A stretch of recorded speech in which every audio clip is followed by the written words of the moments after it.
Para quienes recién se conectan, el Hub de Quito es un espacio de articulación entre 5 universidades de la ciudad de Quito, la PUCE, la UCE, la UPS, la Universidad Central, la EPN, la ESPE.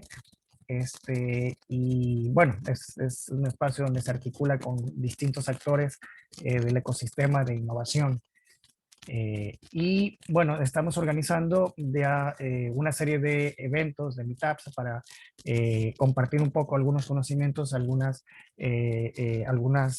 temas de interés y poder ir formando una comunidad que esté interesada en distintos temas, ¿no? Como economía digital, datos abiertos, entre otros. Y este meetup que trata sobre economía digital y blockchain, ya estamos en la cuarta sesión. Es un evento que se ha venido haciendo de lunes a lunes eh, a esta hora, básicamente. Y esta es la penúltima sesión.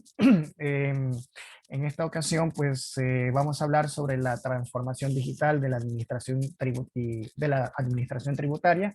Hemos tenido algunos invitados de Wide Tax Net, que es una organización que es básicamente una red de investigadores que tratan de estos temas, ¿no? sobre la parte tributaria y que están trabajando mucho esto de la economía digital y la parte tributaria. Bueno, además el día de hoy también tenemos un invitado que es Iván Terceros. Él bueno, es activista de la cultura libre y es cofundador del Open Lab, el Laboratorio Ciudadano de Tecnologías y Cultura Libre, quien se va a hacer cargo de la moderación de esta sesión con los invitados que luego él nos los va a presentar.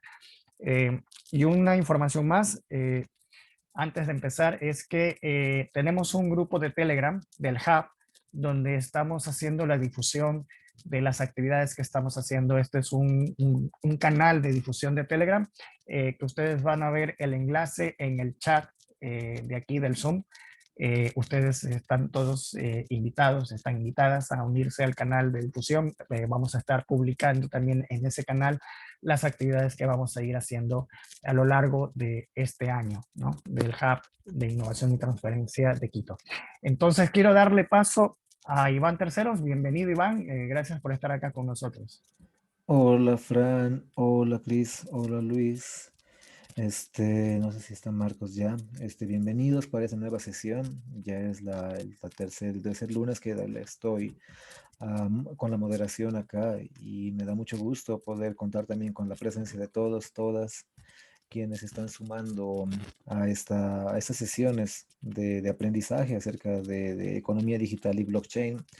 La semana pasada fue una charla muy interesante que nos dio el expositor. Creo que muchas personas han seguido buscando más información acerca de nuevas, ah, acerca de nuevas formas de inversión, revisando cuáles son las mejores criptomonedas que están en el mercado y es haciendo un plan de inversión en base a las recomendaciones que nos han dado, que se nos dio en la anterior sesión. En esta nueva sesión de hoy, a ver, vamos a contar con la presencia de Luis José Samayo Rodríguez. Él es abogado, consultor en materia fiscal tributaria del bufet jurídico Escalón y Atanasio Abogados. Él es decano de la Facultad de Ciencias Jurídicas y Sociales e investigador de la Universidad de Nueva San Salvador, capacitador de diplomado de actualización en educación continua en el área tributario, es columnista de opinión para el Diario de Hoy y periódico digital Día a Día News de El Salvador. Fue jefe de unidad de audiencia y tasaciones de la Dirección General de Impuestos Internos del Ministerio de Hacienda. Fue asesor también empresarial, fiscal y auxiliar contable en Ernest Young Abogados y Ley Alta Consultores en Madrid, España. De formación académica, él tiene un diplomado sobre impuestos del Instituto Salvadoreño de Contadores Públicos.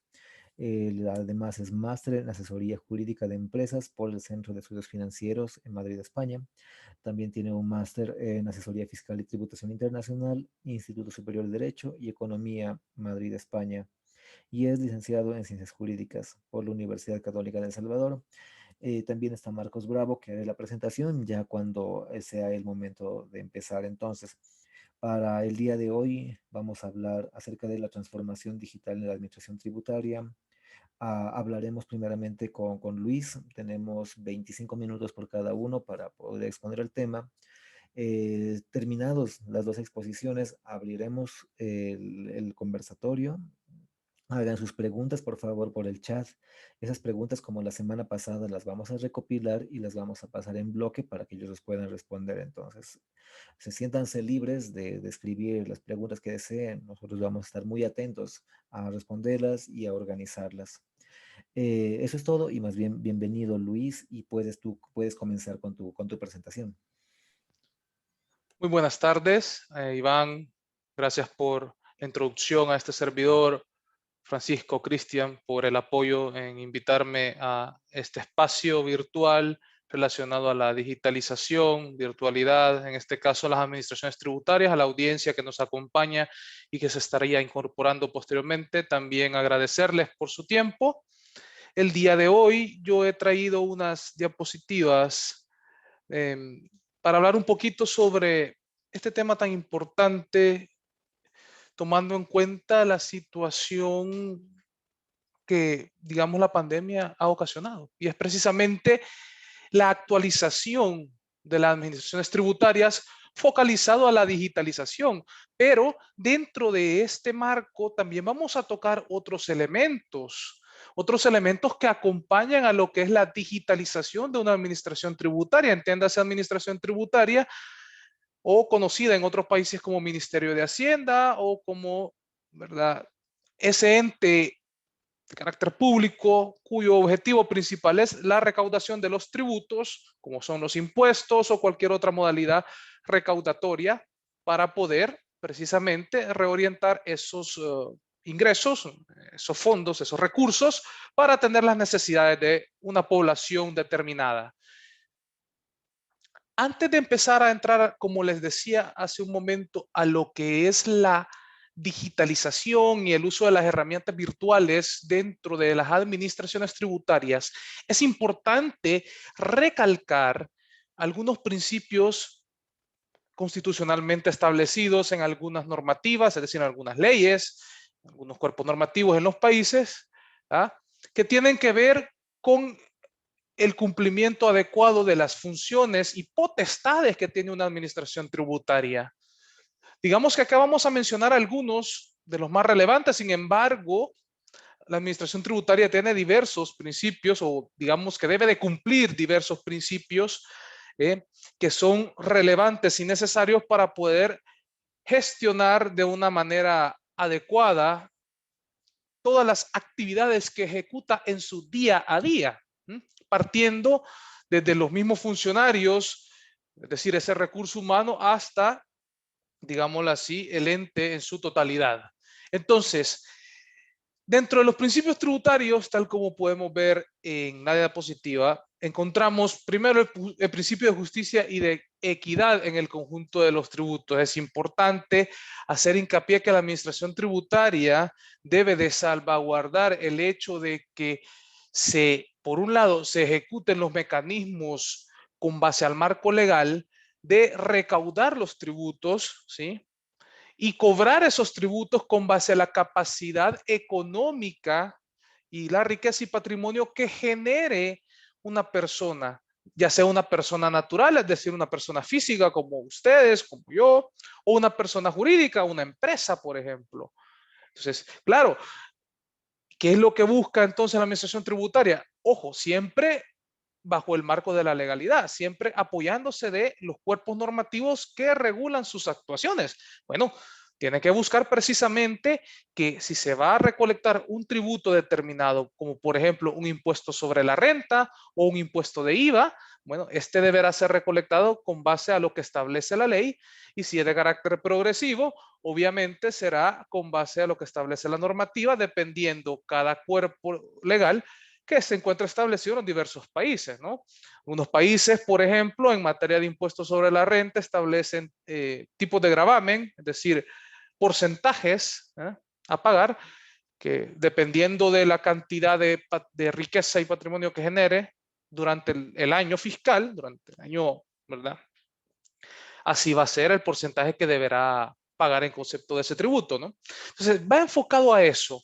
Muchas normativas en diversos países establecen en su Constitución de la República este tipo de principios que podemos ver en pantalla. Otras pues lo regulan en sus leyes, en sus reglamentos, pero es importante que deban acompañar el actuar de la administración tributaria. Luego, la estabilidad, buscar seguridad jurídica, es decir, que cada actuación que realice una administración tributaria debe de estar apegada a la ley y por lo tanto cerciorarse, quienes actúan en representación de una administración tributaria, cerciorarse de no cometer actuaciones que salgan fuera de lo que legalmente les compete. Luego, la neutralidad, es decir, actuar bajo un marco de la ley, bajo una imparcialidad, sin que se busque generar algún beneficio parcializado hacia algún agente económico o que se ejecuten prácticas que puedan en cierta medida generar un agravio a la economía de un país. Recordemos que obviamente la administración tributaria desarrolla mecanismos recaudatorios de gestión, ¿no? Y también de distribución de recursos en muchas ocasiones. Por lo tanto, también es importante que este principio no se deje fuera. Suficiencia. Acá habla de solventar funciones y servicios públicos. Bueno, obviamente cuando veamos más adelante las diapositivas nos vamos a dar cuenta de que existen mecanismos o debe de hacerse énfasis de que hay que priorizar. Generalmente las administraciones tributarias, y hay que ser realistas, por lo menos en los países de Latinoamérica, muchas de estas no cuentan con demasiados insumos económicamente hablando para poder desarrollar de una manera extremadamente óptima sus actividades. Por lo tanto, es el término optimizar recursos en una administración tributaria siempre va a ser tema del día a día, porque siempre van a haber limitantes de cualquier tipo y por lo tanto ser autosuficientes en cierta medida va a jugar un rol determinante para saber sacarle provecho a los insumos que me hayan sido otorgados como administración tributaria en un momento dado. Simplicidad. Y cuando hablo de simplicidad, este principio no quiere decir de que las cosas se hagan sin un procedimiento, sin una tramitología. Lo que quiere decir la simplicidad es dar celeridad, buscar respetar los principios economicistas, es decir, ahorrar recursos en la manera de lo posible, sin obviamente dejar a un lado lo que es salvaguardar los principios y la integridad y seguridad jurídica de un contribuyente. En pocas palabras, facilitar al contribuyente los mecanismos y las herramientas para que éste cumpla con su obligación tributaria.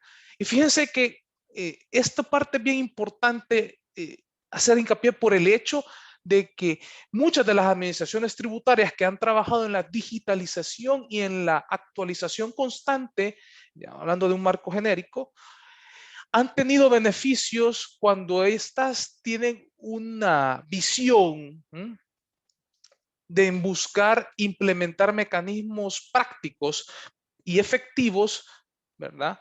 Para que los contribuyentes puedan ponerse al día con sus obligaciones tributarias. Y hablo de obligaciones tributarias de carácter formal y sustantivo. A carácter formal me refiero pagos, por ejemplo, los tributos, pago de impuestos, por ejemplo, y formales cuando tiene que ver el remitir informes sobre algún tipo de operaciones que la administración tributaria legalmente tiene potestad para requerirle al contribuyente, ¿no? Luego, la certeza, ser claro y preciso.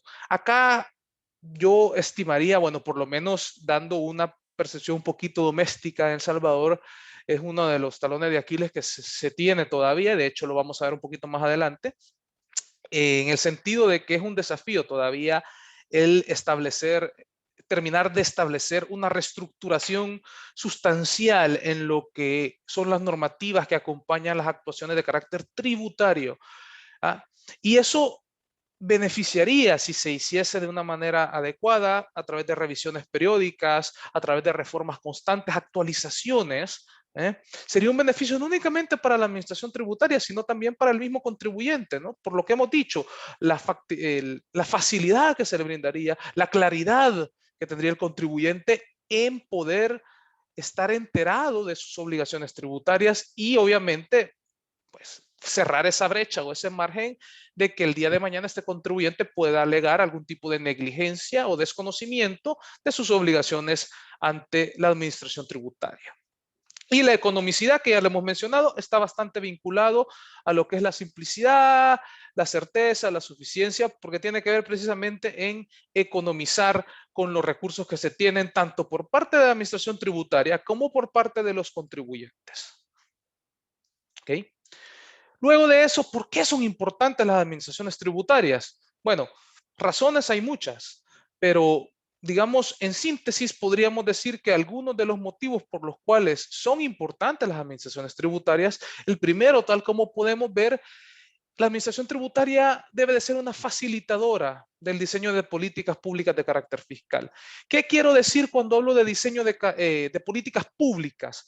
Por un lado, diseñar mecanismos de acción que se ejecuten en la práctica que tengan que ver con herramientas, con acciones, que tengan que ver con la mejora en la recaudación de los tributos, con la gestión de recursos e incluso con la erogación de esos recursos, con el gasto público, porque muchas administraciones tributarias tienen un alcance potestativo y una competencia bastante mayor. Y dentro de esa competencia, muchas de estas incluso inciden o tienen potestad para poder distribuir lo que son los recursos que se obtienen a través de los ingresos. Luego, entes contralores.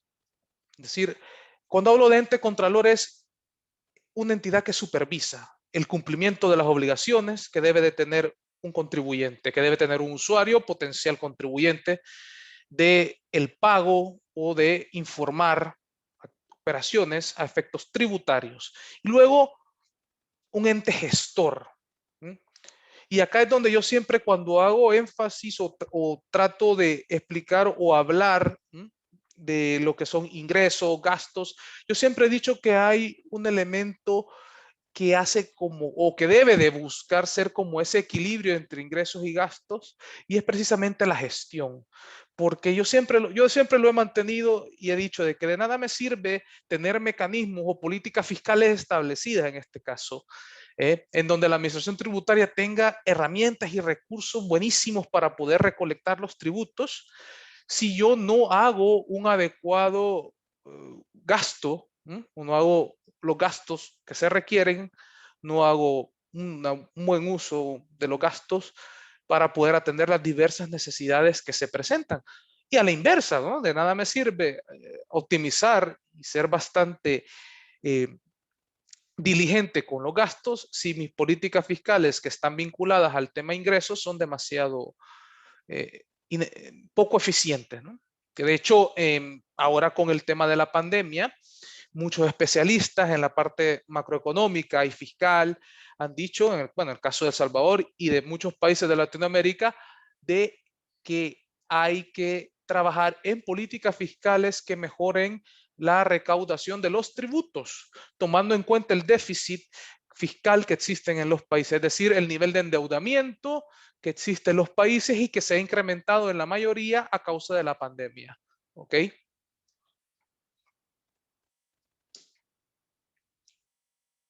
Entonces, dicho esto, modernizarnos con las TICs, es decir, herramientas virtuales, sin lugar a duda vendrán a dar una mejora en diversos sectores de la administración tributaria, desde la parte administrativa, la parte interna, la parte contralora, la gestión de recursos, la recolección de tributos. Y claro, lo que habíamos dicho hace unos momentos, incrementar los niveles de cumplimiento voluntario. Ya hay investigaciones de la CIAT, ¿verdad? Que es la Comisión Interamericana de Administraciones Tributarias, CEPAL, y CEFI, que es el Instituto Centroamericano de Estudios Fiscales, donde ellos también sostienen el hecho de que si una administración tributaria mejora sus mecanismos, digitaliza, en este caso, todos los servicios que presta al usuario, el nivel de cumplimiento voluntario obviamente se va a incrementar por diversas razones. Bueno, porque el usuario ya no va a tener excusa de ponerse al día o de estar más atento a cumplir con sus obligaciones tributarias, va a estar más enterado, va a tener canales más factibles de poder cumplir con sus obligaciones tributarias, tanto formales como sustantivas, y así poder mejorar la recaudación de los tributos. Facilitar los servicios está vinculado a lo que acabamos de decir, a quienes quieren cumplir de manera voluntaria. Recordemos que en el mundo de la tributación hay muchos usuarios, ¿no?, que son potenciales contribuyentes y que a veces suelen caer en omisiones de carácter sustantivo y formal por el hecho de desconocer que son obligados tributarios. Y claro, cuando yo modernizo una administración tributaria, ayuda precisamente a erradicar este tipo de situaciones. O sea, ahorita estamos mencionando, y voy a hacer hincapié mucho en lo más básico. Obviamente, si Marco se conecta más adelante, él nos va a dar un poco más de avance, porque la Administración Tributaria de Chile tiene mucho más avances que la Administración Tributaria salvadoreña, pero obviamente para poder, y es como en todo proceso, para poder iniciar a mejorar de manera sustancial, hay que ir paso a paso, ¿no? Es decir, ir en orden, tener un cronograma estratégico de acciones que van a implementarse con objetivos a corto y largo plazo para ver resultados y continuidad sobre todo, ¿no? Continuidad y diligencia y revisión periódica. Luego, en el caso de los que no están tan contentos o no les gusta de forma voluntaria cumplir con sus obligaciones tributarias, el hecho de modernizar una administración tributaria ayuda también a emprender acciones, bueno, más severas, o por lo menos tener un control más estricto, ¿sí?, contra esos contribuyentes que evaden o cometen fraude fiscal. Es decir, aquellos que están conocedores, que tienen obligaciones tributarias, pero sin embargo, ante eso son negligentes y por lo tanto continúan, digámoslo así, evadiendo muchas veces sus obligaciones tributarias, ¿sí? Una administración tributaria electrónica. Acá algunas consideraciones que podemos ver. Primero, y es como todo, no es un tema sencillo. Requiere un procedimiento, requiere un trabajo articulado de todos los involucrados, de todos los que van a, o sobre quienes va a surtir efecto la digitalización de la administración tributaria. Y aquí estoy hablando de todo, desde el recurso humano de la administración tributaria hasta los mismos usuarios. Al final, de una forma directa o indirecta, nos afecta a todos, precisamente por la envergadura que tiene este ente público en un aparataje estatal. Entonces, no es sencillo, requiere de diversos elementos, desde recurso humano y técnico, porque ahora cuando hablamos de digitalizar una administración tributaria, ya se suma, por ejemplo, otros especialistas que en un momento consideraría yo no nos imaginábamos que pudiesen intervenir de una forma más completa en lo que es la actualización de una administración tributaria. Especialistas en informática, analistas en sistemas, ingenieros en sistemas, por mencionar algunos. Y obviamente eso también acarrearía una actualización en competencia de funcionarios como contadores, jurisconsultos, abogados, que son, digámoslo así, especialistas en el área. Y fíjese qué interesante. Este elemento de la tarea de digitalizar una administración tributaria habla de una necesidad inmediata. Está vinculado al último. Yo englobaría el primer y el último elemento de la diapositiva, porque esto ya se volvió una necesidad digitalizarla. La pandemia ha dejado claro que las administraciones tributarias, como otras situaciones ajenas al tema que nos compete, pero ¿no?, caso de administraciones tributarias, requieren digitalizarse. Imagínense cuánto no se perdió en tema recaudatorio por parte de las administraciones tributarias con el tema del confinamiento a causa de la pandemia, que todavía la estamos viviendo, ¿no? Todavía estamos en pandemia, más allá de que ya existen ahora vacunas para erradicar en cierta medida el impacto que genera alguien que contrae el COVID, pero se volvió ya una necesidad, se volvió algo elemental, algo necesario. Es decir, buscar la manera de digitalizar todos los servicios de, de una administración tributaria. ¿Sí? Luego, obviamente, no hay que olvidar que una administración tributaria debe de tener dentro de sus fines, dentro de su misión, por decirlo así, satisfacer las necesidades de los contribuyentes en el sentido de ser ese ente contralor y ese ente gestor que, tal como he repetido, brinde herramientas efectivas, óptimas, claras para poder brindar a ese usuario la posibilidad de poder cumplir de forma voluntaria o de forma coactiva cuando existe, digámoslo así, contribuyentes que no les gusta pagar sus tributos, exigírselos. Ventajas, hay muchas, obviamente. Por mencionar algunas, ventajas de que una administración tributaria se digitalice, se mueva, se transforme a la virtualidad. Bueno, capacidad de intercambiar información y utilizarla. Acá, cuando vamos más adelante, procedimientos como las fiscalizaciones, es decir, una fiscalización es aquel procedimiento donde la administración tiene potestad legal para poder verificar, revisar, investigar que un contribuyente cumpla con sus obligaciones tributarias. Entonces, claro, el digitalizar una administración tributaria permite intercambiar información, y en una fiscalización eso es importante. Intercambiar información, como por ejemplo estados bancarios, solicitud de información a terceros, como los bancos, para ver los rendimientos o, digamos, la fluctuación de patrimonio que ha tenido el contribuyente, para ver si no está evadiendo tributos.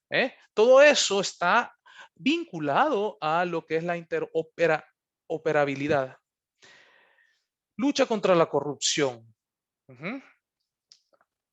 Esto ayuda también en cierta medida a dejar rastro, es decir, tomemos en cuenta que el uso de las herramientas virtuales permite dejar huella de las operaciones que se van realizando, ¿no? Por ejemplo, el tema de la bancarización, el tema de factura electrónica, en el caso de El Salvador, que hasta ahora se está recién implementando poquito a poco con grandes contribuyentes, pero que tal como vamos a ver más adelante, no es que ya se haya iniciado a expandir a lo largo del territorio de una forma masiva. Pero todo esto ayuda también a la lucha contra la corrupción, a la lucha contra la evasión fiscal también, que es muy importante tomar ese tema de la evasión y la elusión, que es otra forma que yo creo que tiene que ver más con la ética y la moral a efectos tributarios que puede tener un contribuyente, que serían dos temas interesantes a tratar en otra ocasión, pero también ayuda, ¿no? El digitalizar una administración tributaria ayuda a erradicar este tipo de situaciones. Luego, mejorar los controles de las obligaciones, cumplimientos tributarios, eficacia y eficiencia, optimizar costos y gastos en general, optimizar recursos. Claro, no es lo mismo, por ejemplo, realizar una fiscalización para verificar que un contribuyente ha cumplido con sus obligaciones tributarias de forma presencial, es decir, que ese funcionario público, llámese auditor, que haya sido designado para dicho cometido, se traslade a la empresa de ese contribuyente, solicite información en papel, estados de cuenta, balances, etcétera, y al final arme un expediente enorme de 1.500, 2.000 folios, que hacer una fiscalización bajo una modalidad virtual, donde pues, yo puedo recolectar esa misma información, pero a través de canales virtuales. Cero papel, ahorro, optimizo mis recursos. Y esta, que es importantísima, por eso es que la he querido resaltar en este diagrama de pastel, y es mayor transparencia. El digitalizar una administración tributaria también refleja una mayor transparencia porque lo que busca es precisamente dejar claro y reflejar que se están haciendo bien las cosas y bajo el marco de la legalidad. Entonces, ¿qué debe de acompañar un plan de acción de una administración tributaria? Analizar inventario de trabajo, es decir, verificar cuáles son las competencias de cada uno de mis funcionarios. Ojo, y cuando me refiero a funcionarios no me refiero al jefe del departamento, desde un departamento determinado o al técnico en el área jurídica. No únicamente me refiero a ese personal, me refiero a todos. Todos, independientemente del trabajo que desempeñen, desde la persona que recibe a la entrada de la administración tributaria al usuario hasta el propio titular de esa cartera de Estado. Priorizar, determinando necesidades. Una administración tributaria tiene muchas tareas.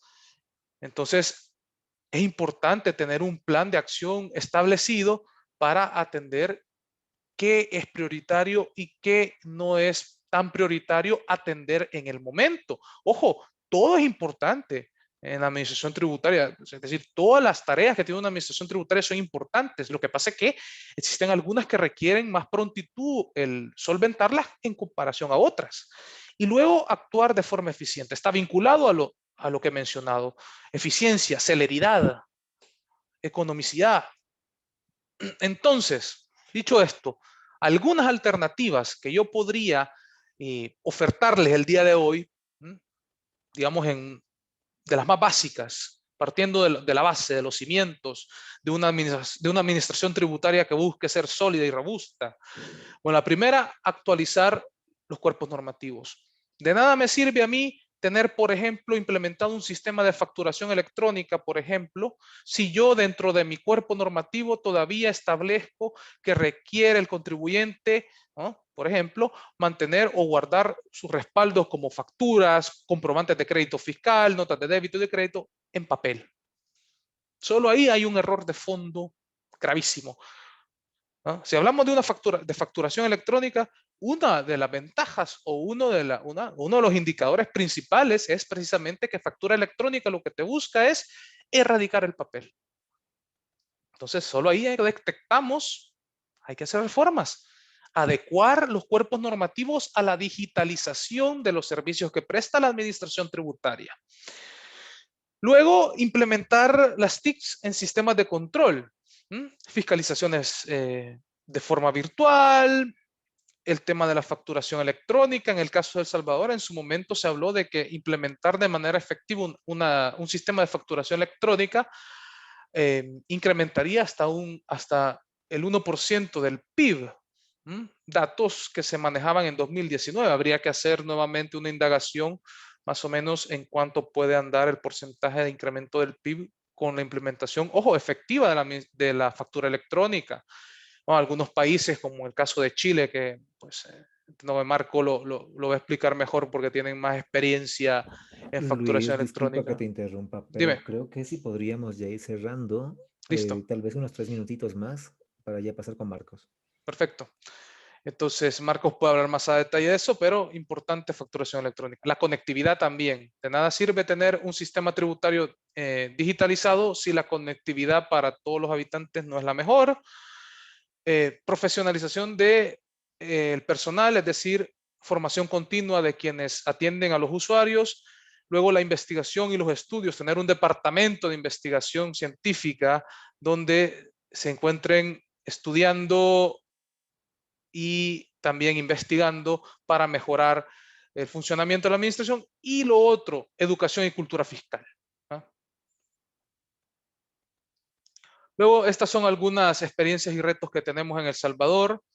Hay una mejora sustancial en las TICs. Se espera que se siga mejorando. Sin embargo, los cuerpos normativos en El Salvador requieren ser revisados y actualizados como para poder implementar, por ejemplo, de manera efectiva el sistema de factura electrónica, implementar fiscalizaciones meramente virtuales también, regular sectores como el informal, que estamos cerca del 60% del sector informal en El Salvador, lo cual es bastante importante. Son un gran motor de la economía y obviamente ahí hay mucho recurso que no tributa.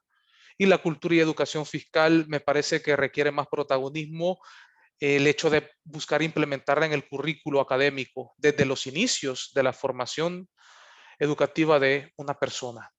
Consideraciones finales, más allá de las que ustedes pueden ver acá, que son repetitivas de lo que hemos mencionado, voy a hacer hincapié en una, y con esto cierro mi participación.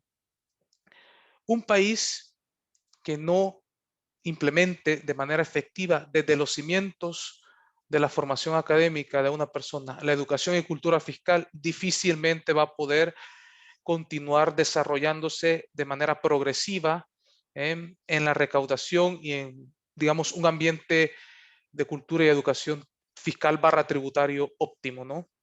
Y que sea aceptado por la sociedad. Entonces, me parece que eso debe de ser como el primer cimiento y luego acompañarlo con lo que hemos ido mencionando anteriormente.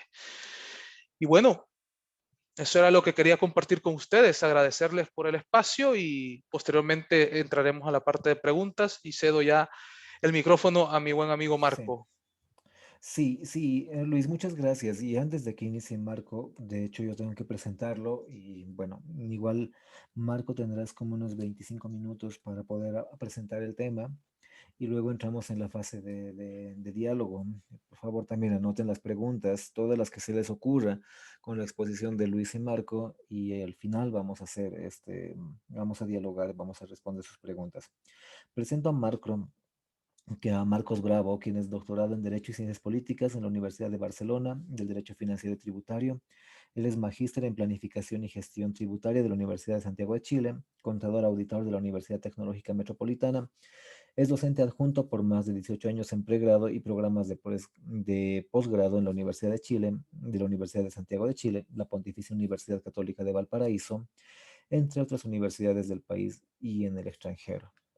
Um, Actualmente él es docente y coordinador del área tributaria de la Universidad de Santo Tomás. Es socio de Tax and Legal BPS Global Consultores, Impuestos y Precios de Transferencia. Es director, cofundador y secretario general de Worldwide TaxNet, Red de Investigadores en Tributación Internacional y Precios de Transferencia. Es cofundador y miembro de Conocimientos Tributarios Latinoamericanos, CETL, Red de Investigadores Profesionales del Ámbito Público y Privado en Finanzas Públicas, Políticas y Fiscales en Latinoamérica. Es miembro de International Fiscal Association.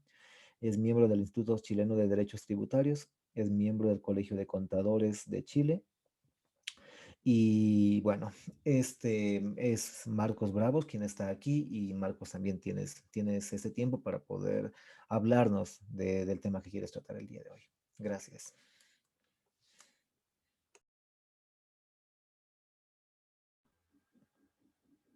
Marco, ¿estás por ahí?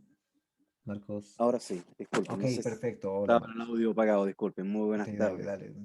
Muchas gracias por la invitación y también poder compartir con este espléndido panel. Muchas gracias, Luis, ¿ah? También, muy agradecido. Y bueno, es algo bastante interesante eh, todo lo que vamos a ver ahora a continuación y lo que ya ha podido adelantar, ¿no es cierto?, nuestro profesor Luis Zamoya, que tiene que ver con hoy día la administración tributaria y cómo el tema de la transformación digital ha ido avanzando no solamente en el ámbito, ¿no es cierto?, privado, sino que cómo esto también ha ido de una u otra forma implementándose en la administración pública, especialmente cuando hablamos de la administración tributaria. Aquí voy a dar un poco la experiencia que ha tenido Chile y cómo esto también ha ido alineándose un poco con un gran concepto que se maneja acá en Chile y creo que ya en muchos países de la OCDE, ¿no es cierto?, y otros países también de la OCDE, que es el plan BEPS de la OECD, que es el plan para combatir, ¿no es cierto?, la elusión y la evasión fiscal eh, de aquellas multinacionales, ¿no es cierto?, y aquellos grupos económicos y entidades de alto patrimonio que durante muchos años estuvieron viendo, ¿no es cierto?, el tema de planificaciones tributarias que se convertían ya en forma muy agresiva y que poco a poco fueron generándose, ¿no es cierto?, planificaciones de un alto nivel que generaban, sin lugar a duda, distorsiones, generaban también ilusión, ¿no es cierto?, fiscal, y del punto de vista y aquí viene un análisis bastante interesante, que es el tema plan BEPS de la OCDE, es ver cuál es el comportamiento normal que debiese tener una empresa, una persona, ¿no es cierto?, en un sector, o en una entidad, perdón, no más que una persona, entidad, en un sector industrial dentro de condiciones normales de mercado. Entonces, por ahí va fuertemente influenciado el tema del plan BEPS de la OECD, como también, sin lugar a duda, esto de la pandemia ha acelerado todo el proceso de digitalización y, bueno, Chile no es un caso aislado. Chile viene trabajando desde hace muchos años, aproximadamente el año 2001, que partió con un trabajo bastante fuerte de economía digital, con una fuerza en el sentido de en el gobierno de Ricardo Lagos del año 2001, estoy hablando, cuando partió con las normas antilusivas específicas, y otras, ¿no es cierto? Y conjuntamente con ella, con un plan, ¿no es cierto?, de mediano y largo plazo de la digitalización en Chile. Y eso fue generando finalmente, para Chile, ir disminuyendo cada vez más esta brecha digital. Aquí, a continuación, voy a presentar una PPT, ¿no es cierto?, para que ustedes puedan visualizar un poco cómo ha sido esta, esta, esta vorágine, como digo yo, de implementación durante estos últimos años.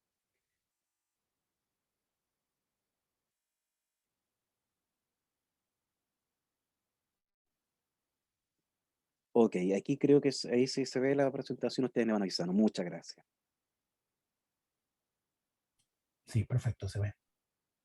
Muchas gracias. Bueno, como les comentaba, últimamente todo el tema de la digitalización, ¿no es cierto?, de las administraciones tributarias viene de la mano, ¿no es cierto?, con estos acuerdos multilaterales que han firmado países, ¿no es cierto?, de la OCDE y también más allá de la OCDE, están dentro de los convenios, ya denominados, ¿no es cierto?, convenios de intercambio de información en forma automática, entre comillas, ¿no es cierto?, y lo que va generando una mayor cooperación fiscal, aumentando la transparencia y obviamente mejorando la comunicación entre administraciones tributarias. Y basados en una gran convención, que es la denominada la Convención Madre, ¿no es cierto?, en materia tributaria, de la Convención, ¿no es cierto?, o el Acuerdo Multilateral de Asistencia Administrativa Mutua entre autoridades competentes, en este caso, ¿no es cierto?, administraciones tributarias, y esta es la convención denominada también o conocida como MAAT, firmado por 141 países en el mundo. Esto fue la primera, ¿no es cierto?, convención, y esto por eso se denomina que es la madre de todas las convenciones. Después, posteriormente, fueron implementando el acuerdo multilateral, por ejemplo, el Country by Country Report, que tiene que ver con aquellas multinacionales que tienen ingresos consolidados iguales o superiores a 750 millones de euros y que tienen que informar a la autoridad tributaria de la residencia, es decir, donde tiene residencia fiscal, un reporte donde da a conocer las diferentes filiales que existen en el mundo y una serie de antecedentes e información financiera y tributaria que sin lugar a duda esto ha generado un mayor intercambio y una mayor también fiscalización, especialmente las multinacionales.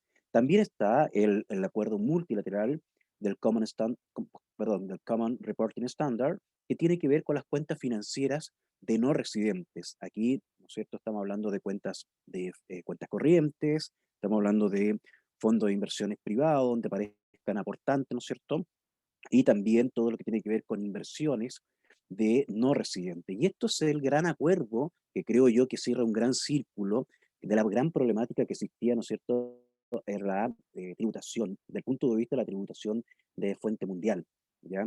Este intercambio permite, ¿no es cierto?, que, por ejemplo, acá en Chile, que fue abierto en el año 2018, el concepto del secreto bancario para los no residentes, y todos los bancos, instituciones financieras y fondos de inversión tienen que informar, ¿ya?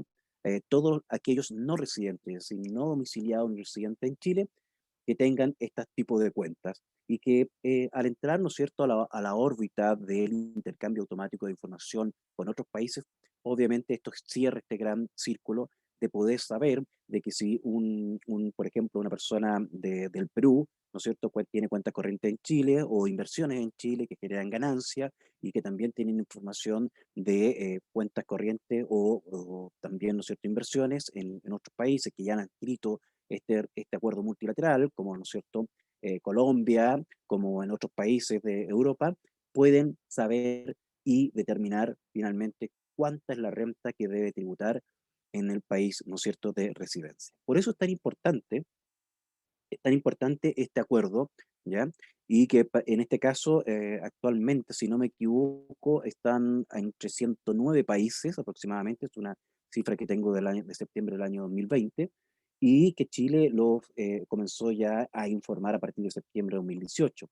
Y toda esta información es lo que se genera de esta gran Big Data que hoy en día cuenta la administración tributaria en Chile, como también en otras administraciones de Latinoamérica que han ido implementando, como el caso de Argentina, que también ha ido implementando esta gran Big Data, y otros países también miembros de la OCDE.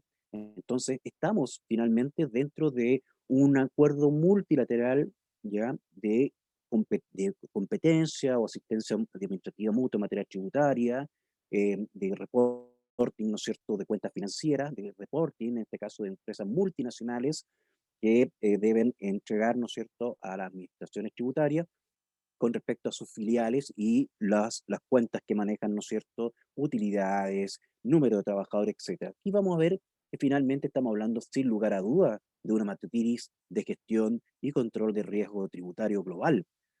Es así como les comentaba, se han firmado 141 países, ¿no es cierto?, este gran acuerdo madre, que es la Convención MAAT, y Chile suscribió en el año 2013 y que entró en vigencia a partir del año 2016. Con respecto, ¿no es cierto?, al estándar mínimo de normas tributarias antilusivas para mejorar la comunicación y la interacción, también está el instrumento multilateral que corresponde al Plan BEPS número 15 de la OCDE, en la cual eh, se ponen, ¿no es cierto?, de acuerdo los diferentes países que tiene, por ejemplo, Chile, convenios bilaterales, se ponen de acuerdo, ¿no es cierto?, con este instrumento multilateral sin necesidad de entrar a negociar por cada uno de los convenios bilaterales. Entonces, este instrumento multilateral es una herramienta fundamental y muy importante que permite no estar negociando uno a uno con los países, sino que con este instrumento multilateral replica automáticamente a todos los convenios que Chile ha firmado. Esto entró en vigencia en junio del año 2017, Chile suscribió este convenio junto con 89 países, jurisdicciones, y a partir de julio del año 2020 entró al Congreso de Chile y con 4 mínimos estándares obligatorios, y finalmente el 26 de noviembre Chile realizó el depósito de este convenio, ¿cierto?, multilateral, para poder replicar, ¿no es cierto?, los tratados fiscales y de esta forma prevenir, ¿no es cierto?, la erosión y la evasión fiscal. Entonces, si se dan cuenta, estamos hablando de un mundo ya que es diferente, de un mundo que hay más intercambio de información entre las administraciones tributarias. Esto se ha ido implementando, ¿no es cierto?, por fases, por parte, y primero, obviamente, los países OCDE, para cumplir, se han implementado esto, pero también, si se dan cuenta, ya estamos hablando de 109 países que han firmado algunos acuerdos. Los países OCDE son 34, entonces esto ya traspasó cualquier tipo de frontera de organismos, ¿no es cierto?, internacionales. Estamos hablando que este instrumento multilateral solo consta ¿ya?, de cuatro estándar mínimos. Uno es la acción 2, que es la neutralización de los efectos del mecanismo híbrido, es decir, toda la entidad de transparencia, ¿no es cierto?, o que tengan potencialmente doble residencia. Aquí se generan, ¿no es cierto?, unos protocolos de información y también de tratamiento tributario, en las cuales los países van a tener que modificar, ¿no es cierto?, sus legislación local y conjuntamente con los convenios para evitar la doble imposición. Esta acción 2 es la que se implementó y supuestamente entra en vigencia en el año 2021. La acción 6, todo lo que tiene que ver con el abuso de los tratados, por los tratados, ¿no es cierto?, en este caso de convenios para evitar la doble imposición.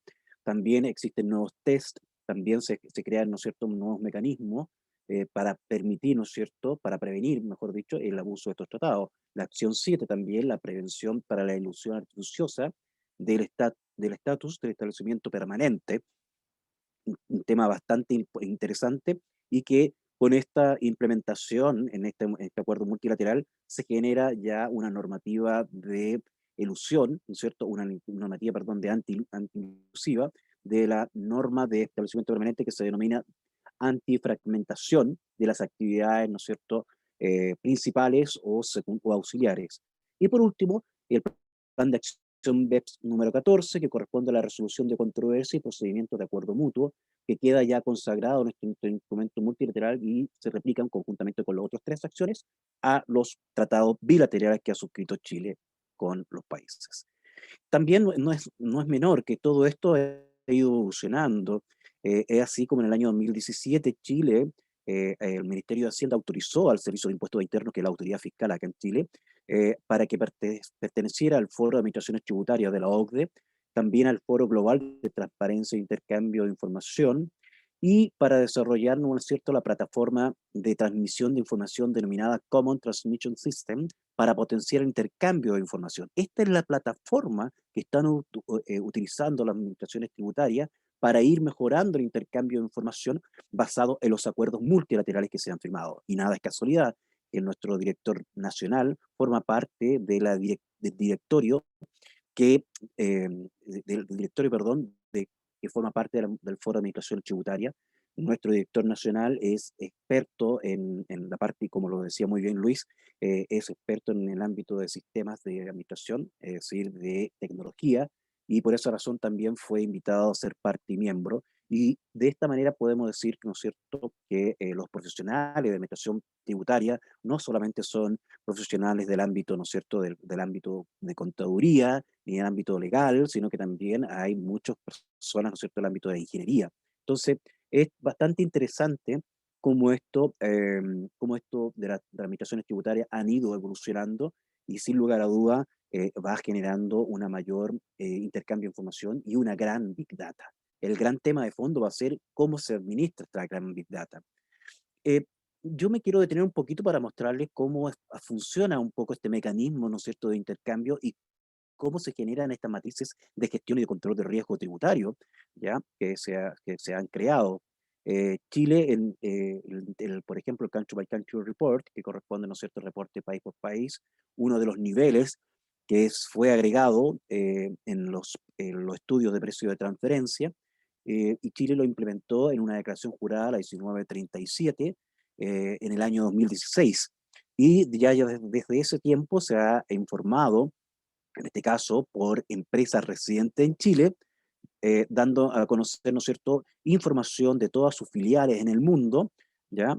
Con respecto a operaciones como los ingresos entre partes relacionadas o partes independientes, las ganancias o pérdidas, ¿no es cierto?, antes de impuestos, el impuesto pagado, el impuesto determinado del año, el capital declarado, utilidades acumuladas, número de trabajadores y activos tangibles distinto al equivalente efectivo. Fíjense la cantidad de información que está otorgando, que por un lado puede ser tributaria, pero otros son informaciones financieras. Entonces, sin lugar a duda, hoy día la mayoría de las administraciones tributarias miembros de los países de la OCDE que ya están trabajando con este formato estándar, ya no es casualidad, esta es una declaración jurada estándar que están trabajando la mayoría de los países OCDE y los no OCDE que han suscrito este convenio, que son 89 países, dan a conocer finalmente una serie de información que permiten, ¿no es cierto?, tener un mapeo del riesgo potencial que podían tener las multinacionales y un mapeo también de información que sin lugar a dudas genera importantes indicadores. Como por ejemplo también la sección C preguntan, ¿no es cierto?, en qué país en qué país, ¿no es cierto?, tiene residencia la filial, cuáles son los integrantes de estos, ¿no es cierto? También las principales actividades o negocios que realiza, si son de investigación de desarrollo, de tenencia o administración de propiedad intelectual, compra, adquisición de bienes terminados o servicios, manufactura, producción, etcétera. Entonces, una serie, ¿no es cierto?, de actividades que lo que buscan finalmente, obviamente, ir generando una segmentación, ¿ya?, de las empresas por actividades. Y es tan relevante esto, ¿por qué? Porque ustedes comprenderán que en materia de precio de transferencia, aquí se utilizan mucho los temas estadísticos y lo que se busca finalmente es un comportamiento normal que tenga la empresa mediante una mediana, ¿no es cierto?, o intercuartil por una distribución normal, ¿no es cierto?, de estadística, y ahí van determinando qué tipo de sector puede tener un comportamiento anormal o un comportamiento inusual. Y de esa forma se va generando, ¿no es cierto?, una medida o indicador del perfil o el mejor dicho, el comportamiento del perfil del contribuyente, ¿ya? Acá en Chile también existe otra declaración jurada, la 1913, que da a conocer de cuáles son las empresas, ¿no es cierto?, que están bajo una estructura holding, sean estas nacionales o extranjeras. Y aquí están con color amarillo, que son las alertas que uno podría decir. Por ejemplo, si pertenece a un grupo empresarial, si la respuesta es sí, bueno, hay que tener una alerta. ¿Por qué? Porque la autoridad fiscal en el mundo, no solamente en Chile, todos los países miembros de la OCDE que están alineados con el plan BEPS de la OCDE, están viendo, ¿no es cierto?, este tipo de información. En Argentina, México lo han implementado mediante información que debe dar, ¿no es cierto?, los consultores, las empresas, ¿no es cierto?, auditores. En cambio, aquí en Chile se ha implementado directamente por parte del contribuyente. Preguntan, como por ejemplo, si el caso de ser positiva la respuesta pertenece a algún holding empresarial nacional o extranjero. ¿Ya? Si es extranjero, hay una alerta. ¿Por qué? Porque esta declaración jurada, como también lo comentábamos con los intercambios de información, buscan finalmente empresas multinacionales que puedan estar, ¿no es cierto?, en un ámbito de elusión o evasión fiscal. Otra pregunta que yo rescato acá importante es, por ejemplo, el porcentaje total de sus ingresos representan las operaciones con empresas relacionadas efectuadas durante el año anterior, comercial. Esto es una fotografía anual. Cada año se debe presentar esta declaración. Entonces, si hay operaciones entre relacionados, ya también es un indicador de alerta. ¿Ya? También pregunta, bueno, ¿cuál es el porcentaje que ha tenido de sus ingresos con las empresas relacionadas? Bueno, acá están de 21 a 50, por ejemplo, que es importante, pero si es de 0 a 20, podríamos decir que tiene luz verde, puede pasar, seguir adelante, no debería tener problemas. Entonces, si se dan cuenta, son varias preguntas que están muy relacionadas, ¿no es cierto?, con el core business de la empresa y también si ha realizado reorganizaciones empresariales, ¿ya? Y si ha realizado organizaciones empresariales, si se ha generado, por ejemplo, un goodwill o un badwill tributario.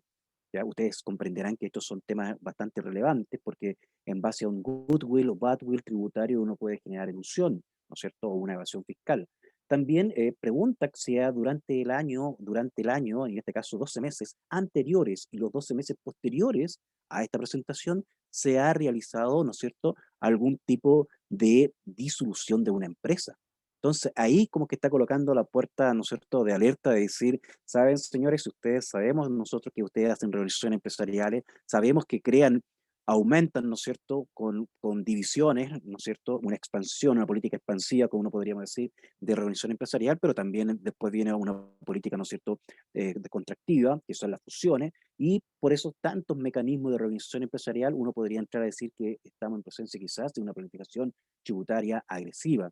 También no es menor que en esta misma declaración pregunta si son asesores desde Chile o del extranjero los que han efectuado este tipo de revolución o sugerencia, o si son contadores internos de la empresa. Entonces, estamos en presencia, sin lugar a duda, de una matriz de gestión de control de riesgo tributario global que poco a poco, ¿no es cierto?, va permitiendo que las empresas, ¿no es cierto?, especialmente las multinacionales y grupos económicos, nacionales también, vayan teniendo esta luz de alerta y es un poco lo que tenemos que transmitir por el lado de los asesores, por el lado de la academia, que es un tema muy bien que lo planteaba Luis, ¿no es cierto?, que estamos un poquito al debe, creo yo, debemos, ¿no es cierto?, mejorar nuestras mallas curriculares e ir a tiempo, ¿no es cierto?, con este tema tan fuerte que se ha, ¿no es cierto?, implementado, que es la transformación digital.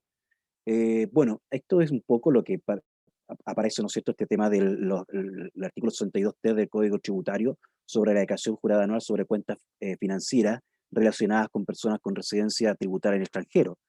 Es más, este año también van a haber reformas tributarias en Chile y ya se está estudiando la posibilidad de levantar el secreto bancario no solo para los no residentes, que ya fue y ocurrió en el año 2018, sino que también para los nacionales. Eso viene en una próxima reforma tributaria que estamos ya tenemos algunos antecedentes que se va a presentar. Y entonces, aquí, si me preguntan, prácticamente estamos hablando de que este mundo cambió, hay un mundo de transparencia fiscal, los países miembros de la OCDE, ¿no es cierto?, tienen que cumplir con estos estándares. Entonces, es importante señalar que si me preguntan, ¿es solamente para los miembros OCDE? No, esto va a ser un tema ya global. Todas las administraciones tributarias se están poniendo de acuerdo, los acuerdos multilaterales que se han firmado entre ellos no es un tema menor, Y en esto les quiero decir un poco de cómo va a ser implementado. En Chile se ha implementado prácticamente con declaraciones juradas, ¿ya? Estas declaraciones juradas anuales, que son de información, no estoy hablando de la declaración jurada de impuesto a la renta, ni nada por el estilo, sino que son declaraciones juradas anuales de información que tienen que aportar los contribuyentes y también los intermediarios que participan, como los bancos, instituciones financieras, los fondos de inversiones privados, ¿no es cierto? Y todas las administraciones de fondos, ¿no es cierto? En este caso, la AFP y otras instituciones. Y esto ha generado, obviamente, un mundo de declaraciones juradas, que va a permitir a cada administración tributaria tener una gran big data de las empresas multinacionales, los grupos económicos también locales y entidades de alto patrimonio. Aquí, por ejemplo, Chile tiene dos miradas, ¿no es cierto?, que son las rentas inbound y outbound, que son aquellas rentas, ¿no es cierto?, entrantes, las inbound, y que Chile, ¿no es cierto?, tiene declaraciones juradas, la 1946, sobre operaciones, ¿no es cierto?, con al exterior, la 1921, que son las enajenaciones indirectas, ¿ya? Enajenaciones indirectas que se pueden estar realizando, ¿no es cierto?, entre grupos empresariales, y que en Chile esas enajenaciones tributan, ¿ya? Pueden estar, ¿no es cierto?, en otros países haciendo la venta, ¿no es cierto?, de derechos sociales o venta de acciones, pero que si tiene algún activo subyacente aquí en Chile, va a tener que tributar.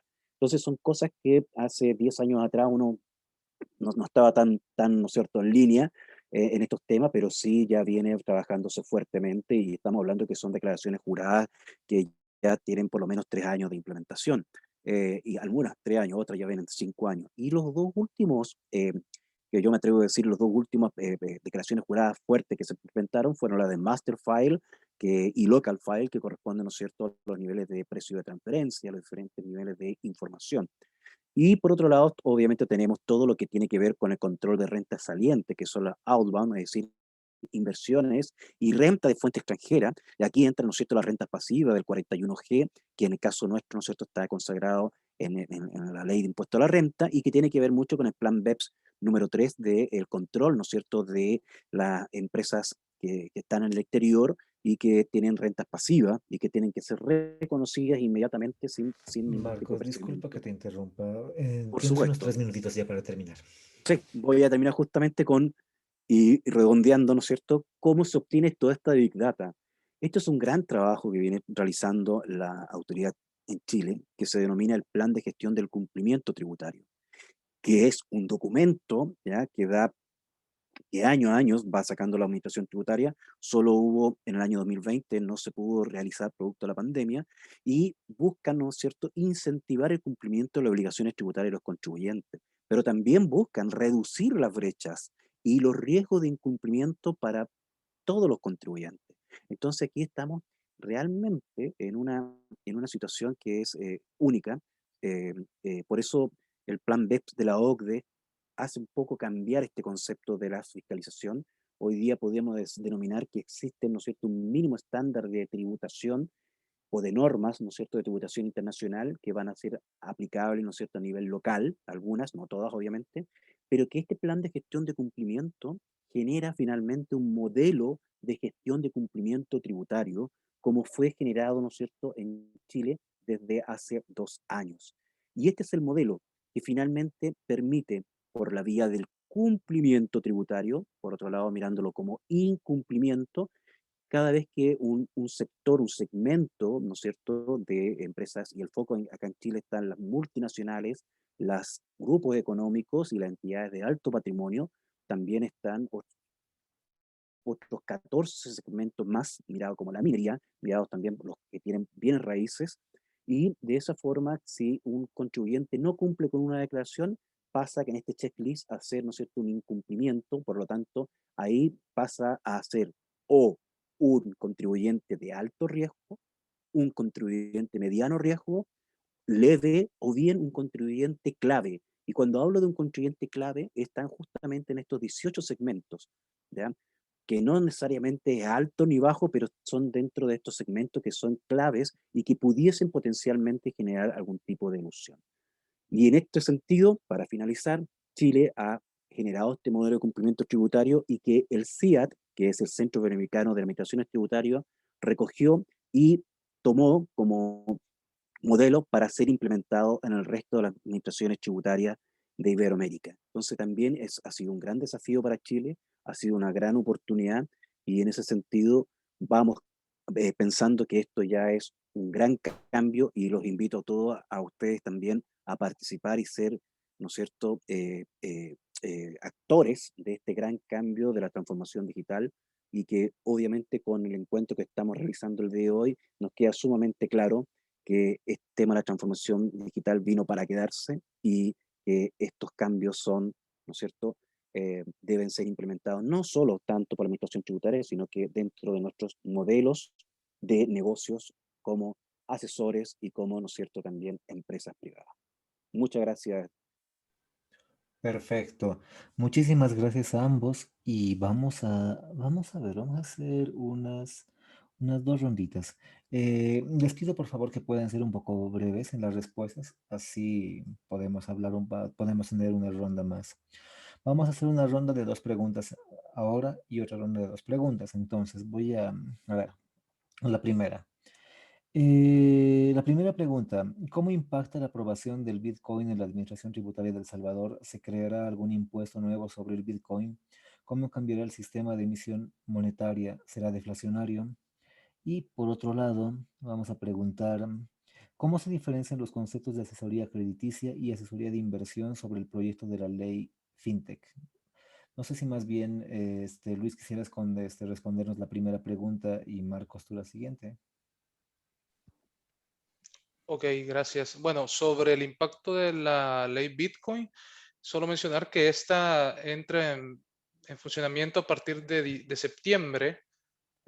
Y bueno, es una ley bastante corta. Me parece que habrá que esperar la emisión del reglamento de dicha ley, el cual está siendo trabajado por el Banco Central de Reserva y Superintendencia del Sistema Financiero, pero hay bastantes elementos de fondo que requieren ser atendidos para ver si se busca incentivar a utilizar el Bitcoin, como son la conectividad. Te puedo mencionar dos, por ejemplo, conectividad y el manejo de la fluctuación constante de este criptoactivo. Impuestos sobre Bitcoin, de momento el gobierno local no ha mencionado que van a existir. Sí menciona la ley Bitcoin que se van a poder pagar los tributos como impuesto de renta e impuesto IVA utilizando Bitcoin, ¿no? ¿Cuál va a ser el reto de la administración tributaria cuando quiera realizar el tipo de cambio a dólares, ¿no? Porque según el gobierno se entiende que va a continuar el tema de los dólares, se va a continuar con la divisa del dólar, ¿no? Habrá que esperar que se va desarrollando a lo largo de estos meses. Bastante expectativa e incertidumbre, diría yo. Luego, que pueda ocasionar un sistema deflacionario. Bueno, nosotros en realidad tenemos una divisa que es el dólar estadounidense, entonces no es que dependa de nosotros el manejar, bueno, no depende de nosotros la emisión de esta moneda, y por lo tanto no es que tengamos el manejo de una política monetaria de la divisa norteamericana.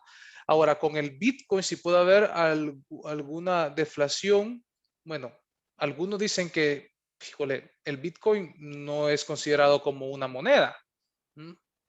Por diversas razones, porque no cumple con los estándares y con los requisitos que tiene que tener una moneda legalmente establecida. Que pueda generar un impacto al momento de convertir ese criptoactivo a dólares dependerá, repito, para mi criterio, la fluctuación.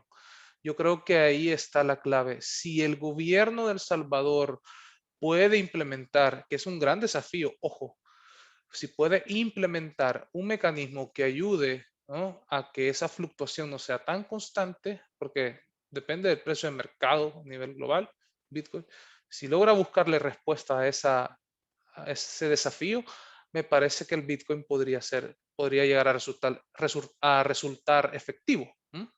Si no, lo veo muy complicado. Sí, básicamente. Creo que esas eran las preguntas. No sé si había otra pregunta por ahí. Sí, eso, bueno, muchas gracias. También, Marco, si quieres responder un poquito del anterior, pero sobre todo, ¿cómo se diferencian los conceptos de asesoría crediticia y asesoría de inversión según el anteproyecto de la ley FinTech? Muchas gracias. El tema Bitcoin, para ser bastante interesante con respecto, ¿no es cierto?, a la ley aprobada en El Salvador. Es un gran avance, yo creo que es uno de los primeros países que, ¿no es cierto?, lo está implementando a nivel legislativo, a nivel legal, perdón. Es bastante, yo creo que en el futuro el tema de los criptoactivos, Bitcoin, ¿no es cierto?, o cualquier tipo de cripto, va a ser, sin lugar a dudas, forma parte de la nueva economía digital. Vamos a ver hasta dónde, qué punto, ¿no es cierto?, los bancos centrales en el mundo van a colocar restricciones, ¿ya? El caso, cuando me preguntan, bueno, tiene tantas fluctuaciones este tema de la criptomoneda, la caída que han tenido, ¿no es cierto?, en los últimos años, en último tiempo también. Bueno, no hay que perder de vista también que los que invirtieron también en criptomonedas en estos minutos, en estos últimos tiempos, también han sido los bancos centrales. Y en forma indirecta han invertido, ¿no es cierto?, en criptomonedas, China, en Estados Unidos. Cuando vieron que este fenómeno empezó a crecer y todo lo demás, bueno, ustedes saben que el tema de criptomoneda también funciona un poquito con la oferta y de la demanda, de inversión y todo lo demás. Bueno, no es menor, ¿no es cierto?, que Estados Unidos y China en ese minuto empezaron a sacar sus fondos y empezaron también la baja. Entonces, no hay que perder de vista de que quizás los bancos centrales ya se dieron cuenta de que es un mundo nuevo, un mundo importante y muy interesante, y es probable, ¿no es cierto?, que los bancos centrales comiencen a regularlo.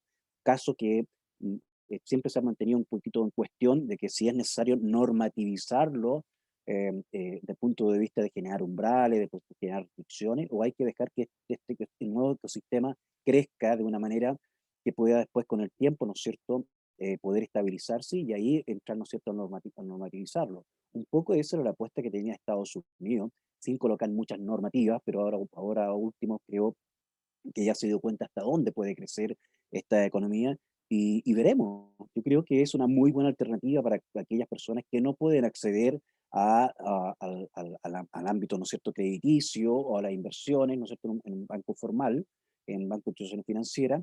eh, y yo creo que se van a ir alineando poco a poco. El gran tema de fondo, obviamente, van a ser los intereses que van a generar por parte de los bancos centrales, porque no es menor, no es menor que esto es un ecosistema que va a reemplazar o viene compitiendo quizás la cesión de crédito de dinero, o sea, la cesión de dinero, la emisión de dinero por parte de los bancos centrales versus el tema de criptomonedas. Entonces, hay que tener yo creo que hay que tener un poquito de paciencia, madurez, estar atento. Yo creo que esto ha llegado para quedarse, por lo tanto, vamos a ver cómo se van a ir regulando. Colombia tiene una regulación que, aunque creo que ha ido, ¿no es cierto?, refinándose un poco desde el punto de vista de la fintech, del crowdfunding, con Sandbox, ¿no es cierto?, para generar un marco regulatorio, pero no sé cómo va a ir más adelante.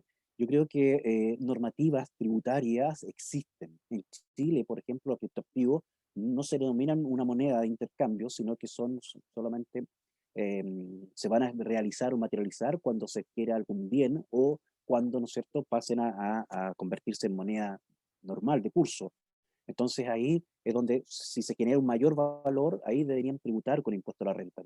Entonces tampoco, al parecer acá en Chile, la mirada que hay es de generar más normativa. Lo que sí, obviamente, el gran tema de fondo aquí es la trazabilidad. Y se ha demostrado que el tema de las criptomonedas son trazables. El tema de fondo también es que cuenten las administraciones tributarias con las herramientas suficientes para poder generar generar y permitir, ¿no es cierto?, que las empresas de criptoactivos, Bitcoin y todo lo demás permitan generar esta trazabilidad. En el caso bueno, y como ahí dando un poco respuesta a este tema del mundo fintech, en el anteproyecto en Chile, yo creo que está muy focalizado a lo que corresponde, ¿no es cierto?, al crowdfunding, más que a la criptomoneda propiamente tal. Y en ese sentido, yo creo que el tema va por el lado del financiamiento fuertemente, la asesoría en financiamiento, y el tema de la asesoría de inversión me queda un poco corto, aunque yo creo que falta agregar un poco más un poco más no quiero decir normativa, para no caer en algo que yo estoy de acuerdo, ¿no es cierto? Pero sí un poquito más de regulación. Y vuelvo a insistir, creo que estamos en nichos que están recién partiendo, a pesar de que en Chile FinTech se está trabajando desde hace aproximadamente 10 años. y con este anteproyecto se espera duplicar las cantidades, ¿no es cierto?, de empresas de fintech, pero creo que va por ese camino. No sé si había otra pregunta. No, eso es todo. Vamos a ir con la siguiente ronda. Les voy a hacer nuevamente un par de preguntas. Creo que esto de la regulación, bueno, de la ley en El Salvador es un tema muy interesante y relacionado con esto, esta pregunta de cómo se verá afectado el componente macro de inversiones en relación a la balanza de pagos. Ustedes me pueden responder esa. Y por otro lado, también sería interesante saber cómo se fiscalizan las transacciones de activos digitales de cuentas como Pioneer o cuando se efectúa el rulo financiero. Luis, vamos contigo primero. Bueno, en esta parte quizá si lo ha focalizado el tema macro de inversiones con la implementación de Bitcoin, obviamente quizá acá la incertidumbre, ¿no? Por el tipo de cambio al momento de cumplir con las obligaciones, en el caso del Estado, ¿no? Relaciones de balanza de pago, me parece que ahí es donde se va a ver el gran desafío, como dije anteriormente, para poder cumplir con las obligaciones que se tienen. ¿No? Habrá que ver qué mecanismos de acción implementa el gobierno, aunque tomando en cuenta los compromisos a corto plazo que se tienen como país, me parece que tenía que haberse implementado de una forma más gradual el tema del Bitcoin. Hay muchos temas, muchos elementos de fondo que me parece que tenían que haberse considerado y tenían que haberse tratado antes de implementar de lleno el Bitcoin, ¿no? Como, bueno, acá se llama como, se ha adoptado como moneda, pues, pero es cuestionable, digámoslo así, si es una moneda o no, por diversas características que no tiene en comparación a una divisa muy corriente. Ahora, con el tema de cumplimiento de pagos, entidades que han emitido préstamos a El Salvador, como el BESIE, el Banco Centroamericano de Integración Económica, Fondo Monetario Internacional, han dicho que sus contratos están establecidos en pago en dólares. Entonces, yo creo que ahí va a haber una gran discrepancia al momento de pagar, porque claramente pues, se va a requerir que se pague en esa divisa. Y luego en la fiscalización de transacciones y de activos digitales, fíjense que acá lo único que se ha pronunciado por parte del titular del Ministerio de Hacienda es de que se van a fiscalizar las empresas que desarrollan lo que es el comercio electrónico. Nosotros actualmente tenemos una ley de comercio electrónico, lo que pasa es que no se encuentra armonizada con las normativas tributarias. Ahí es donde veo yo un desfase bastante significativo en el sentido de que puedan haber discrepancias e incluso se abra la posibilidad de que los mismos contribuyentes en un momento determinado puedan hasta revertir en una instancia administrativa o posterior a la administrativa alguna objeción que le pueda hacer la administración, porque no es que se encuentre efectos tributarios establecidos o regulados de una manera clara. Por ejemplo, para citar rápidamente, la ley del impuesto sobre la renta, si lo vemos bajo la modalidad de ese tributo, el artículo 2 te dice que se entiende por renta obtenida toda clase de productos, ganancias, beneficios o utilidades, cualquiera que sea su origen. Entonces, claro, ahí te abre una brecha, un abanico de posibilidades bien grande, donde la administración puede perfectamente interpretar de que en efecto ese tipo de operación debe tributar. Entonces, habrá que ver la jurisprudencia, habrá que ver los antecedentes, que son poquísimos. Yo creo que no hay. Habrá que ver el derecho comparado, es decir, cuáles han sido las interpretaciones y las resoluciones que han hecho otros países que apliquen, digamos, criterios similares a los que se han venido aplicando acá en El Salvador para ver cómo van a resolver. Pero claro, ¿qué va a ocasionar eso? Dilatar en el tiempo lo que son las resoluciones, porque muchos de los contribuyentes que seguramente van a ser objetados sobre este tema van a tratar de agotar todas las instancias, tanto administrativas como en su momento incluso judiciales. Yo lo veo bajo ese punto. Muchas gracias. Y Marcos, ¿qué nos podrías contar tú? Como bien decía Luis, y comparto, yo creo que hay que esperar un poco cómo se van a ir comportando, cómo se va a ir comportando la jurisprudencia, como les comentaba.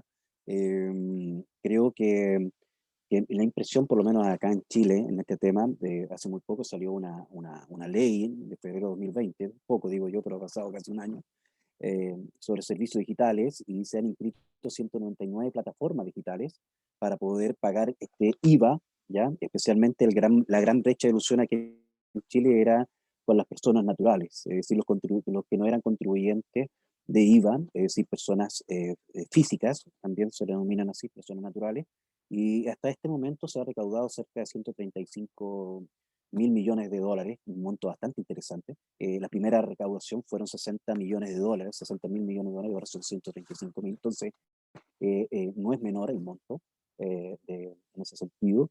Y con respecto a los criptoactivos, como te vuelvo a insistir, ha habido solamente jurisprudencia dando a conocer de que solamente se van a generar mayor valor en la medida que este criptoactivo, que no es una moneda, ¿no es cierto?, vaya a ser una, una inversión propiamente tal, ¿ah? Una inversión en un bien raíz, en la compra de un automóvil, por qué no decirlo también, y es ahí donde se le va a pedir al contribuyente cuál es el costo tributario, ¿ya? Y eso va a ser, obviamente, es cuando uno viene y compra, ¿no es cierto?, esta Bitcoin o esta criptomoneda. Creo que hay que esperar un tiempo, ni siquiera las comunidades europeas están trabajando con un plan, ¿no es cierto?, internacional sobre el tema de criptomonedas.